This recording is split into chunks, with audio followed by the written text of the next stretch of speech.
It's brisk in here. What's that say? 62 degrees, T-Rex. It's probably colder than that outside, don't you think? Yeah, let's go check it out.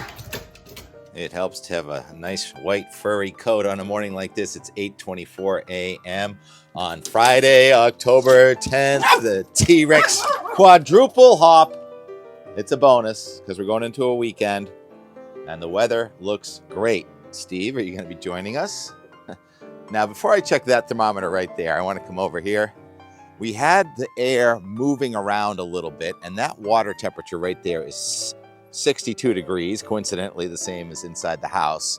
And I believe that prevented us from having a frost. However, when you're a weatherman and you have a feature called Out the Door, Weather and More, your friends start texting you at first light. Chuckleberry in Craftsbury, Vermont, with his freezer thermometer. He said, yeah, it was cold enough to leave the ice cream out on the back of the truck last night. -3 degrees Celsius this morning. Icy freezer thermometer. Thank you, Max Dex in Craftsbury. And not far from Craftsbury, our Stowe ice artist, Carl Weller Sr., did his best stow in the ice art this morning. Thank you. And brother Ed on Cape Cod, it's frozen cocktail season on Cape Cod. Not. First frost on Cape Cod. Thank you, Ed, at Sundancers, where proximity to water there didn't help you out much, did it? Yeah, even the thermometer down at Hyannis got down to 32 degrees. So let's check the TK thermometer here now. Sun's been up for a while, but I don't think the temperature's moved much. 41 degrees, and the upstairs thermometer right at sunrise had 39 degrees. So our first foray into the 30s here in North Weymouth. There's our harvest moon. Can we still harvest tomatoes? Told you I would check the ice bucket this morning. And ice bucket, no ice. And is this dew? That is dew. That is not frost. So no frost for TK. Oh, breaking news for the and more, which I keep teasing I'm going to get to. That is a little bit of frost. So we had the tiniest bit of frost on that chair here. So this is the coldest morning we're going to have in some time. And that would be blight right there. And this is a nice, healthy tomato leaf. And those buds did not get frosted. Now, I know those buds aren't going to do anything, but the tomatoes are going to keep on coming. And we have fresh cracked tomato because it rained so much this week. And I did water the garden last night to try and help keep it warm. That'll be in the and more. The regional temperature roundup this morning at 7 o'clock, as if you can't tell already. I didn't see any teens. I was kind of surprised. Down to about, what was it, about 21 in Whitefield, New Hampshire, I think was one of the cold spots. Somebody must have got down into the teens last night. And even down to the Cape Cod Canal, Plymouth reported 32 degrees. Not all the thermometers not all the thermometers show up on here. And I took off the wind gusts and dew points so you could just see the temperatures. The black numbers are the temperatures. T-Rex always manages to do it. You have to go around the furniture, don't you? Don't you? This furniture, by the way, is coming in now. There's a big storm coming to New England on the backside of this high pressure system. It's a strong, here's the map, strong 1034 high pressure from northern Canada. It's got polar air with it, and it's on the perimeter of these strong high pressure systems that you're going to have rebounding low pressure system. And there's going to be a couple of serious rebounds on the west side of this and the south side of this. We have to worry about the one on the south side, at least for now, but there's so much going on. I guess one thing we can guarantee, all right. I'm going to organize these animals and come right back. T-Rex has to go in. The thing is, I memorized the maps, and I've got so much information in my head, I can't have a barking dog. Although I choose this, didn't I? I chose it. And a cat, herding cats. The cat's a little easier. He doesn't bark. He does like to move around, though, and catch mice once in a while. All right, Steve, we can go over there. So the backside of these high-pressure systems, there's so much going on. We're going to have something coming at us from the south. We have systems coming at us from Canada. We have storms coming in off the Pacific Ocean. And I guess the one thing that we can guarantee is it is not going to become subtropical storm Karen coming at us on Sunday into Monday. How do I know that?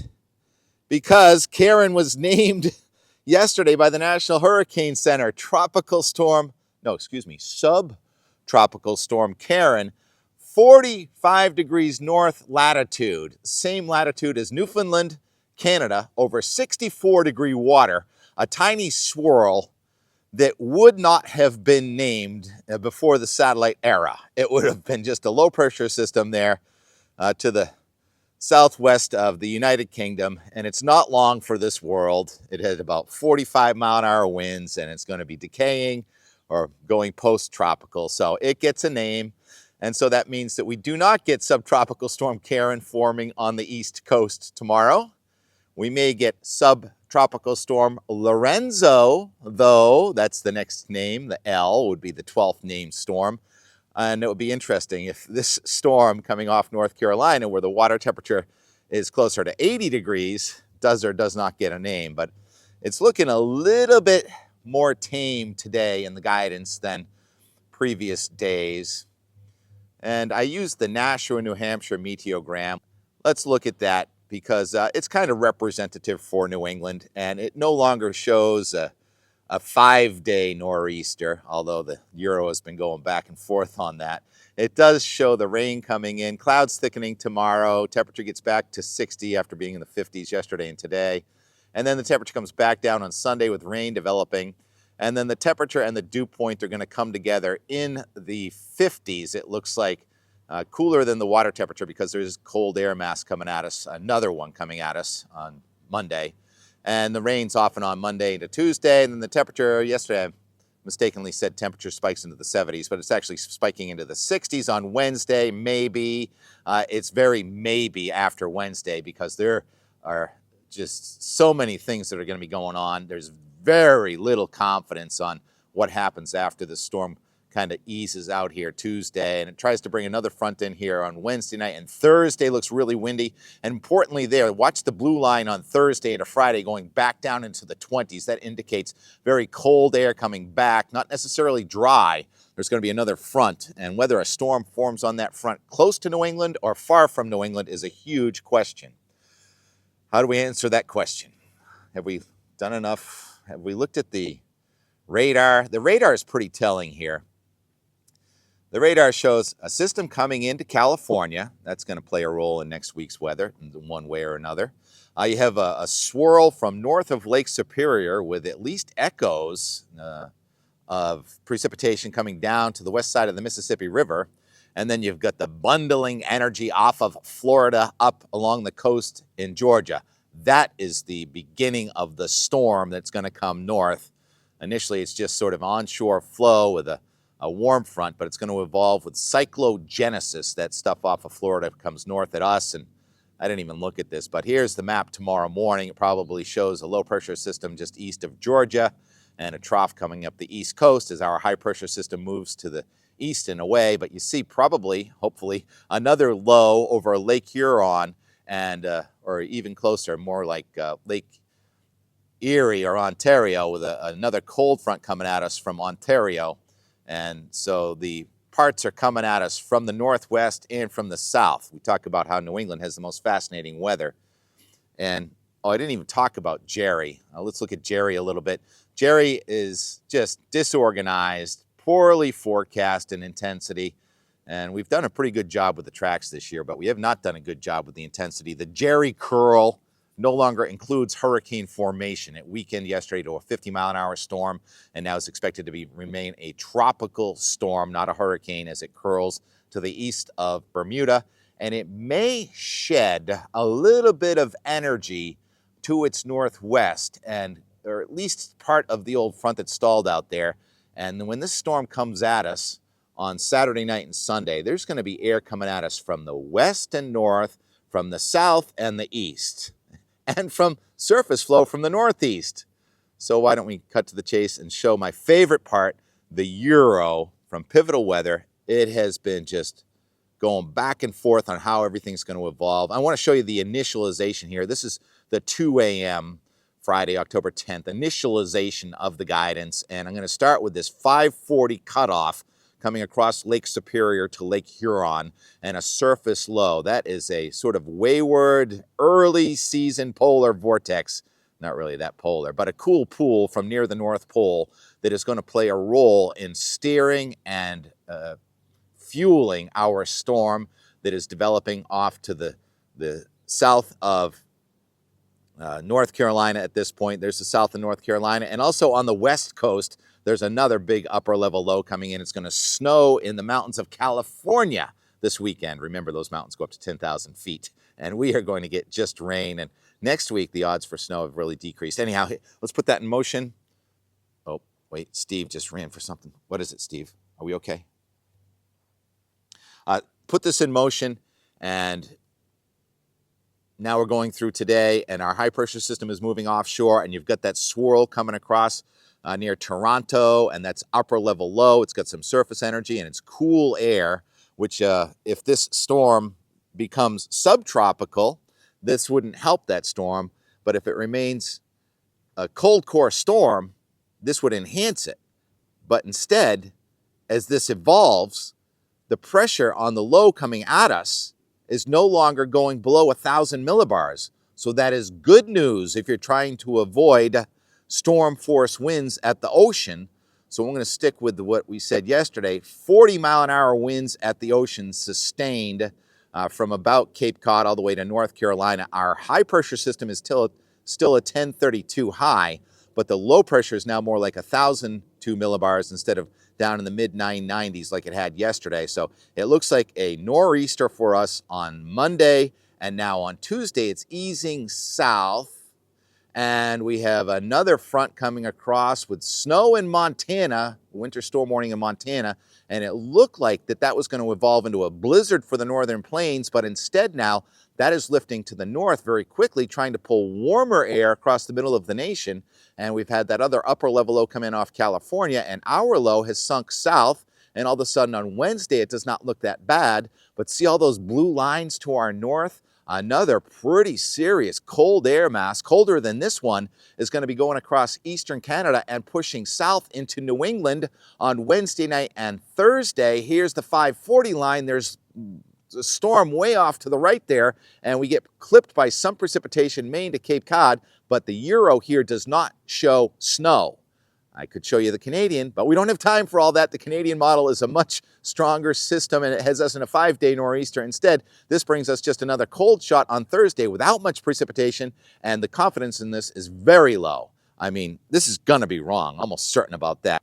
So all I know is that this is a very low confidence, and just about anything could be happening here. One thing that looks certain now, it no longer looks like there's any chance of record warm like the Euro had about 5 days ago in its forecast. It's going to be cold here, but then there is record warm coming across the southern and central plains as that storm from California drives up into Canada, and that would try and push the 570 line across back up into Ohio. But wait, there's a Greenland block, so instead we get air from the north and another push of even colder air with the 540 line north of us next Saturday and the 570 line to our southwest. And instead, by day 10 now, which is Sunday, we have air still coming in from the north, a very fast flow storm over the Midwest trying to bring warmth up our way, but we're not getting that because of the block, and we have instead a storm well east of us and air coming in from the north on that Sunday. And what a packing, a thermal gradient there with the blue lines to our north and the red lines right over us means it's a very fast flow and incredibly uncertain and low confidence.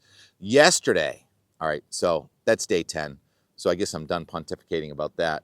Now I'm watching these boats. It's very interesting. So the boats are going to be coming out. The docks are going to be coming out probably this weekend, right? They're really very high tides in the afternoon. That's very good for moving docks, and very low tide. This is a king low tide right now because of the lingering moon. And with these king tides, there is going to be some coastal erosion. Now the astronomical tides aren't going to be as high and low on Monday as they are now, but still that strong storm is going to have so much of a fetch that there's a storm watch actually in effect on this Boston. I guess I'm not done with the weather. Look at all those colors. The Boston Weather Service this morning, the storm watch. You don't see those very often, indicating we may have winds sustained near 45 miles an hour. So whether it gets a name or not, it's going to have the look and feel more of a wintertime nor'easter than a subtropical storm, even though it may get a name Lorenzo. And so there are already coastal flood watches in effect for mostly Sunday night into Monday is going to be the worst of the storm. At least that's how it looks right now.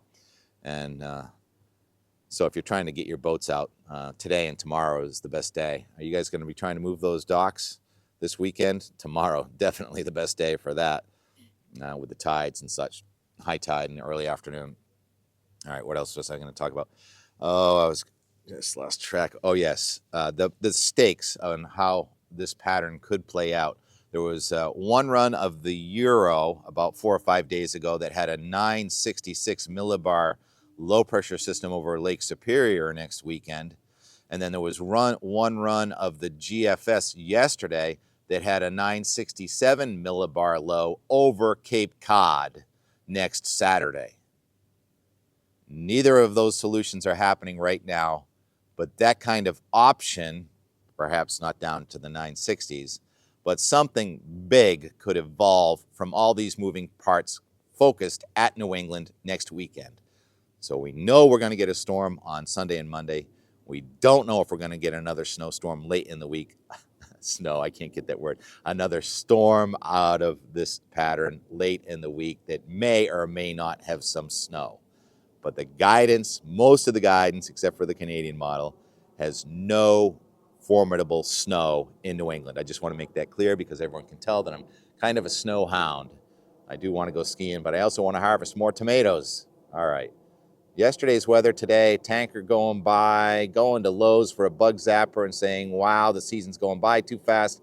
And then coming back after talking to Bob Copeland, giving me advice on how to keep my tomatoes from frosting. So yesterday's weather today and more. And the summer furniture is getting put away today. We won't get tangled tomorrow. No, here it is, really. And more. And more. It's only 9:30 in the morning here on the GOW, the Gulf of Weymouth, where the wind is blowing and T-Rex thinks he might be going out, but he was just sitting in the sun, and that's what I wanted to get. Steve has still got the pose going. How you like this passive solar heating? Yeah, the temperature inside the house is down in the mid-60s, but we have the nice passive solar, so the heat may not be coming on at my house just yet. Thank goodness for the sunshine. But once that Sunday storm gets here and we get the clouds for 3 days, the heat will definitely be on by next week. We're loving this, aren't we, T-Rex? 10:30, still windy. There's my shadow. Shadows are getting longer. There's the tugboat Independence. And there is the tanker. Can you read it? Silver Zoe. Never gets old, does it? Maybe it does. Not to me, though. I'm going to spare you the time lapse. You'll see it on the full day time lapse later. Not sure what that one delivered. I'm getting a lot of deliveries of magnesium chloride for when the roads start getting icy.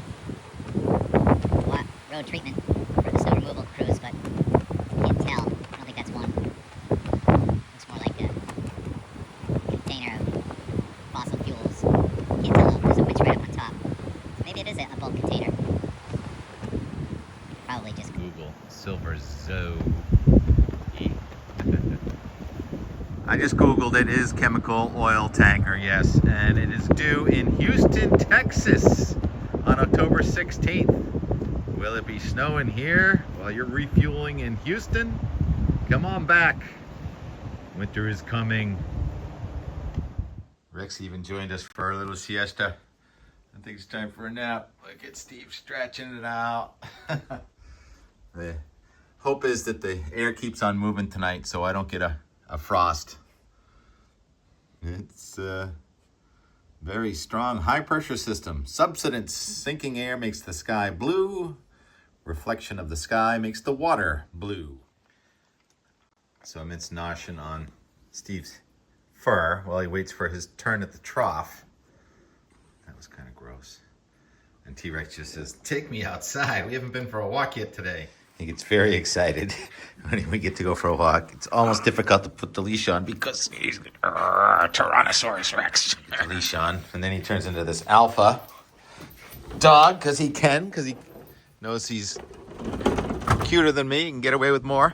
But he's waiting, almost kind of patiently. It's only stop. It's only 55 degrees outside. But we got solar heating, so the heat did not come on inside the house just yet. And we got this pretty burning bush. T-Rex, let's go look at this bush. Yeah, now you can walk up there. Now it's not only the look of fall, but we've got the feel of fall. And the hawk can't stay stationary because it's not windy enough, so he's going in circles. We're not going to spend 10 minutes on the hawk though today. There he is. Can't stay stationary. Need one of these. Come in here to Lowe's and the state of Lowe's now, as Halloween is only a couple of weeks away. I think there's still some Halloween stuff here. Yep. Seasons are going by fast, aren't they? It's kind of scary how fast time goes, really. Don't you think? Wow, this is different. Carhartt, Linden State College connection, one of the CEOs. Oh man, just made this store more appealing. Into the wind as the sun goes down. Look at the size of that cruise ship. Is that the same one that we saw in Newport the other day? And thankfully it's still a little bit breezy here.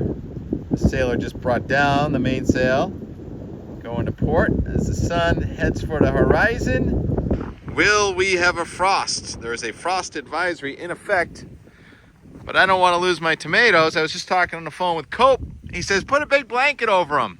I said, well, they're kind of tall and sloped and it's on a hill. And he goes, well, maybe you try wetting them.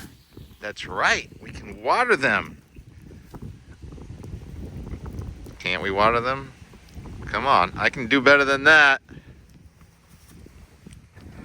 You gotta have this faucet turned on. Steve, he just had a mouse that got away. Very unusual that Steve gets a mouse and then it gets away. It's right in there. So you take care of your project, Steve, and I'll take care of mine. So yeah, Cope says, water the tomatoes. Oh, I love this. You can make a rainbow. I got a rainbow. So what happens here is it creates a little bit of insulation on the plants. And also, if you get the soil, the wetter the soil is, the more likely that the ground's not going to freeze. I'm not worried about a freeze here. I just want to keep the temperature above, say, 35. So, put an insulating blanket of water. And the ground is still pretty wet because of that rain we had yesterday. And I'd try and keep this tomato garden alive for a little while longer. Love the rainbow.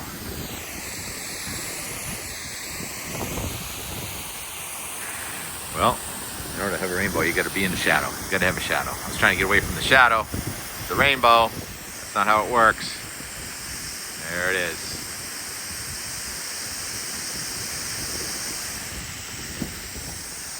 Probably have that hawk come over again in a second. We were talking about hawks too.